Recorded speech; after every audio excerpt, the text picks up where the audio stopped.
Hi everyone, I'm Matthew John and welcome to the Market Pulse update. Well, if we have a look at the clearance rate for auctions across the area on the weekend, some very promising signs. If you look at the Real Estate Institute of Victoria, realestate.com.au or domain.com.au, the reported auction clearance rate was 55, 56 and 58% consecutively. So a far cry from what we were seeing towards the end of last year when the auction clearance rate in Melbourne was well below the 40% mark, down into even the mid 30% in December.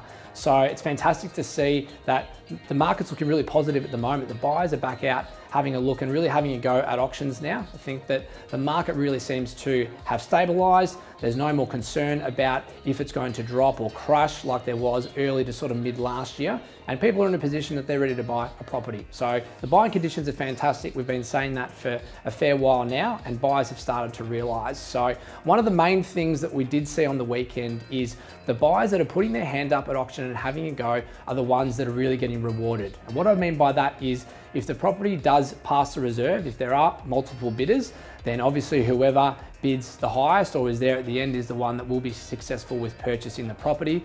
But if there's not bidding that does pass the reserve and there might only be one bidder, that person who is the highest bidder or the person that puts their hand up is being rewarded by being able to come inside, negotiate with the vendors at their nominated price, and probably 80, 85, 90% of the time is coming out and putting the sold sticker up afterwards. Now, there are a lot of buyers out there at the moment who are still trying to sort out their finances and may not be in a position that they can bid at auction. So if you are in a position that you can put your hand up at auction, you're going to put yourself in a fantastic position because you won't be competing with those buyers.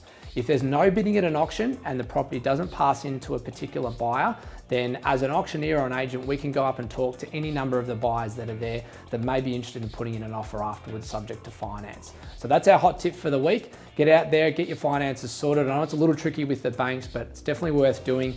Look to put an offer down before auction or go and back yourself on auction day, put your hand up and you might just end up with a brand new property.